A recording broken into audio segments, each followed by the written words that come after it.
Hello there, and welcome to the weekly Outside Views magazine on European politics. Germany may support the fisheries sector affected by Brexit with aid of 12 million euros. The European Commission has approved this under EU state aid rules. The withdrawal of the United Kingdom from the EU has consequences for the fisheries sector. Ship owners suffer losses due to a temporary suspension of their fishing activities between January 1st, 2021 and December 31st, 2022, for which they are to be compensated by the German regulators. Eligible ship owners registered in Germany receive aid in the form of direct grants. The amount of the subsidy corresponds to the expenses incurred by the fishing vessel during the decommissioning period. The expenses incurred include in particular personal costs, insurance that is incurred despite being in port fees, fixed costs and depreciation, as well as the actual variable costs. The scheme runs until December 31st. The measure is financed from the Brexit Adjustment Reserve. It was set up to cushion the economic impact of Brexit, subject to approval under the specific terms of funding under this instrument.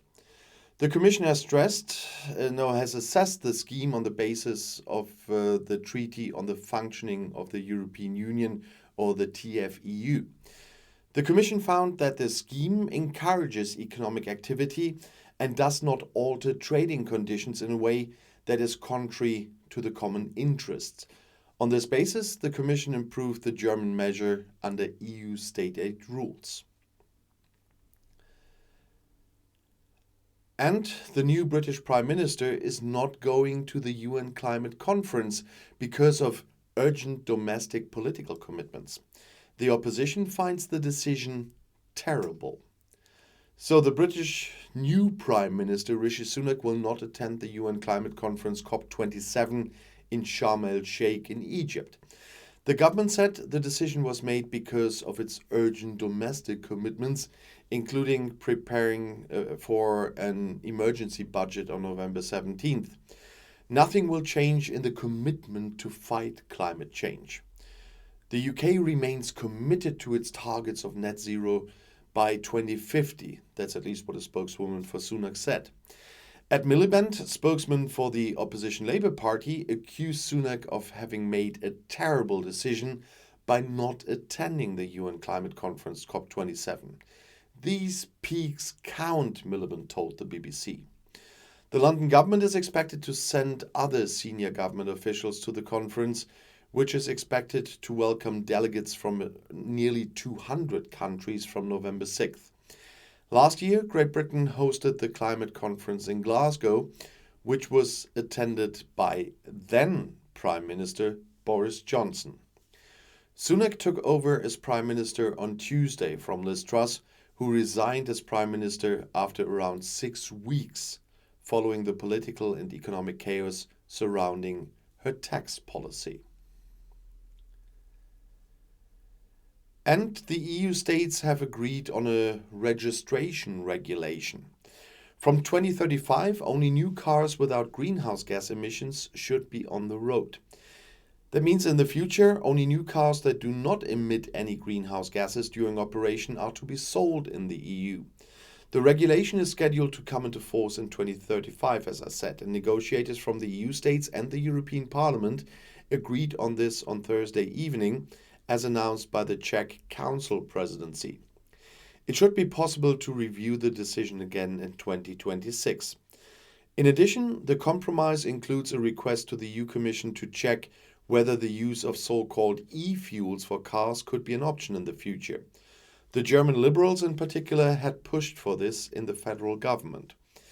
There had been a lengthy dispute in the federal government over the question of whether the sale of new combustion engines should be banned from 2035.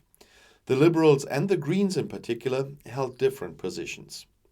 The Federal Environment Ministry, for example, had spoken out in favor of a clear end to combustion engines. The core of the debate was the question of how e-fuels could be used in road traffic. These are synthetically produced fuels, the production of which binds greenhouse gases. If the fuel is used in an engine, it runs more or less climate friendly because the CO2 emitted comes from the atmosphere. However, critics note, among other things, that synthetic fuels are needed much more urgently in other sectors, such as shipping or aviation, than in road traffic. And the massive tensions between Greece and Turkey continue to mount. Greece wants to station the first 6 German Marder armored personnel carriers delivered as part of a Ukraine ring exchange on the border with Turkey. Greek Prime Minister Kyriakos Mitsotakis announced on Thursday, after a meeting with German Chancellor Olaf Scholz in Athens, that they would be taken to the Greek-Turkish border river Evros in the northeast of the country. Our forces believe that is where they will be most useful. Scholz stressed that Greece was free to station the armored personnel carriers wherever it wanted. We delivered the Marders to Greece, and there is no daily report where they are. We don't ask. Greece is a very respectful NATO partner with whom we work together in many fields. Asking about the handling of delivered weapons would be a very strange approach, Scholz said. There indeed is massive tension between Greece and Turkey, including over the stationing of weapons and troops on Greek islands in the Mediterranean. Turkey is therefore questioning Greece's sovereignty over numerous islands in the Aegean Sea and is calling for demilitarization. Turkish President Recep Tayyip Erdogan had repeatedly threatened Greece with the sentence, "We could suddenly come one night." Even before the meeting with Mitsotakis, Scholz defended Greece against such threats in an interview with the Greek newspaper Tanea. It is unacceptable for one NATO partner to question the sovereignty of another, he said. This also applies to more or less encrypted military threats, Scholz said. In the press conference with Mitsotakis, Scholz did not position himself as clearly again, though. However, he referred to his interview statements. The Chancellor emphasized that good neighborly relations between Greece and Turkey are also important for Europe and transatlantic relations. That is why he's certain that conflicts are always resolved in dialogue on the basis of international law. Mitsotakis also emphasized that the problems could only be solved on the basis of international law. At the same time, he criticized the Turkish president. It's a real pity that Mr. Erdogan doesn't see that he's going to a dead end by poisoning his people with lies about Greece. Both the neighboring country and all international partners know very well that the Greek islands are not a threat to anyone. And a few days ago, as I said, Germany delivered the first 6 Marder tanks to Greece as part of a ring exchange to support Ukraine.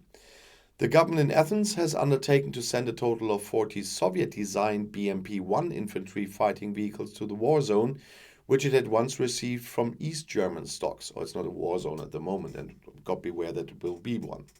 The Greek armed forces get 40 German Marders.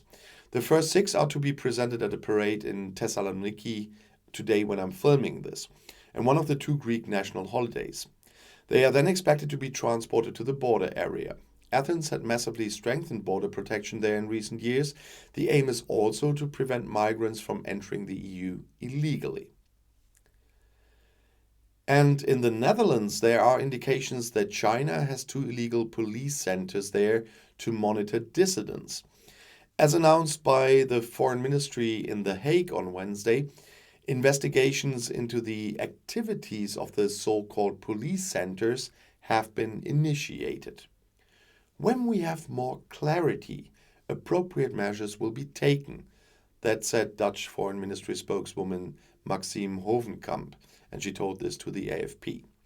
According to Dutch media, there are 2 Chinese posts in Amsterdam and Rotterdam that are set to offer diplomatic assistance but are not registered with the Dutch government. In truth, these posts are being used to silence political opponents. That's what Dutch television broadcaster RTL and investigative website Follow the Money reported, citing a Chinese dissident living in the Netherlands. The Chinese Foreign Ministry dismissed the reports as completely false. The service stations serve to help citizens abroad, for example, with the renewal of their driver's licenses. T-Online recently reported on Chinese police stations in Germany, and I included that in my German channel. According to the human rights organization Safeguard Defenders, these outposts are also intended to persuade people to return to China who are suspected of having committed crimes there. And in the first government statement after taking office, Italy's Prime Minister Giorgia Meloni committed to working with the European Union. Italy is fully part of Europe and the Western world, declared the leader of the ultra-right party Fratelli d'Italia on Tuesday at Parliament in Rome. NATO was described by Meloni as a guarantee for Western democracies. At the same time, she emphasized that she wanted to represent Italy's national interests more strongly in the EU in the future. The speech was eagerly awaited after the Prime Minister had not commented in detail on the program of her three-party coalition since the election victory at the end of September. The Fratelli were the clear winners with 26% of the votes and, together with the Lega under Matteo Salvini and Silvio Berlusconi's Forza Italia, form a right-wing government alliance. In line with the expectations of many observers, Meloni made an effort to bridge the gap between a nationalist and a pro-EU course. She explained that Italy would continue to be a reliable partner for Ukraine and that she wanted to continue the security policy course of her predecessor, Mario Draghi. Meloni also emphasized that the energy crisis caused by the Russian war of aggression can only be solved together with the European partners. Giving in to Putin's blackmail would not solve the problem, said Meloni. The Prime Minister, who began her political career in the post-fascist Alleanza Italia, announced that her government in Brussels would also increasingly represent Italy's national interests. The EU must become an organization of pragmatic solutions in which the identities of the different nations are also respected. She received a standing ovation from members of her cabinet when she declared that she wanted to bring prestige and recognition back to her home country. On questions of migration policy, Meloni announced that Italy would tighten its restrictive course. Her government wants to break up illegal human trafficking in the Mediterranean. This also includes the establishment of arrival centers in the North African countries. Under the previous governments, the Italian judiciary had already cracked down on private sea rescue organizations that came to the aid of refugees in distress on charges of human smuggling. Meloni reiterated her intention to use constitutional reform to transform Italy into a presidential system with greater powers for the incumbent government, a move observers had warned against. However, the tripartite alliance missed the necessary two-thirds majority in the September elections, and in front of the parliamentarians she campaigned for a middle course modeled on the French state system. And EU Commission President Ursula von der Leyen and German Chancellor Olaf Scholz are calling for an international Marshall Plan of the 21st century for reconstruction in Ukraine. In addition to immediate help, this should already be considered today. That's what both wrote in a joint guest article for the German newspaper Frankfurter Allgemeine Zeitung. We have to start building destroyed residential buildings, schools, roads, bridges, the infrastructure and the energy supply now, so that the country can get back on its feet quickly, they wrote. After all, Ukraine needs the prospect of being able to get going again economically after the end of the war. The topics would be discussed at an international conference in Berlin next week. The design of the reconstruction will determine which country Ukraine will be in the future, they say. Even if one should always be careful with historical comparisons, this is about nothing less than creating a new Marshall Plan for the 21st century, they wrote. It's crucial to tackle this great task together. It's gigantic. The World Bank puts the damage caused by the war so far at 350 billion euros, and the destruction continues as the most recent attacks in recent days show, they wrote. Neither Ukraine nor individual partners would be able to cope with the necessary effort on their own. We all have to tackle it together, the EU, G7, and our partners far beyond. International financial institutions and leading organizations should also be on board.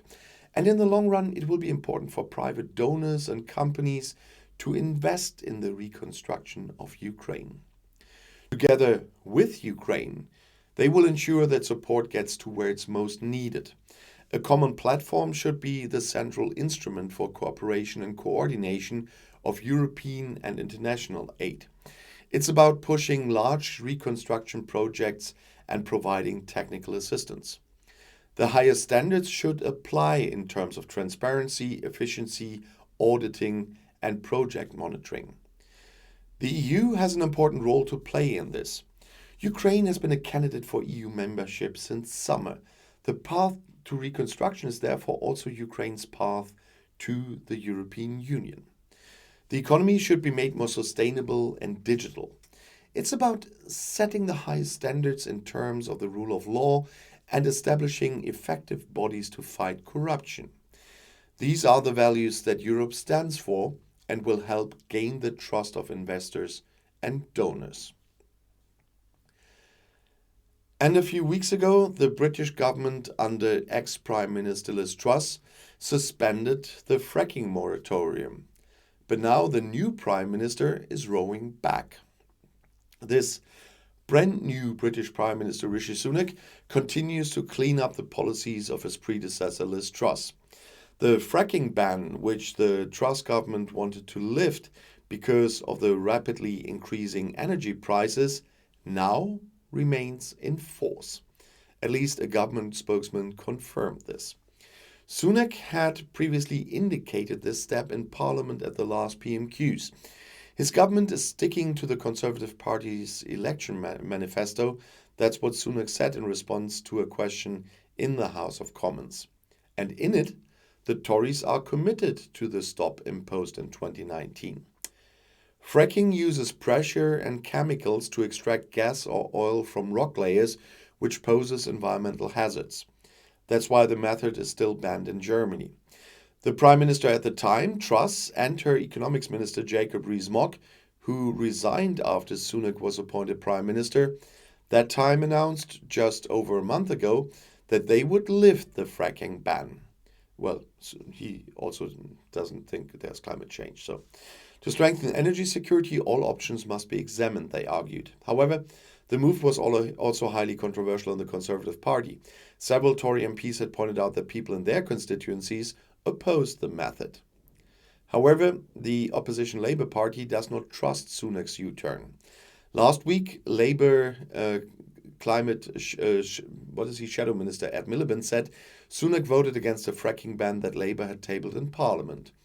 Whatever their final position, the truth is the Tories have shown they cannot be trusted on fracking, Miliband said. And one last thing. Next week here in my hometown where I'm filming all those videos, there will be the meeting of the G7 foreign ministers. If I have the chance to go there because of appointments, not because it's blocked, I try to get a little bit of footage of the places where they will hold the conferences, because it's usually where I'm sitting at the city council sessions, for example.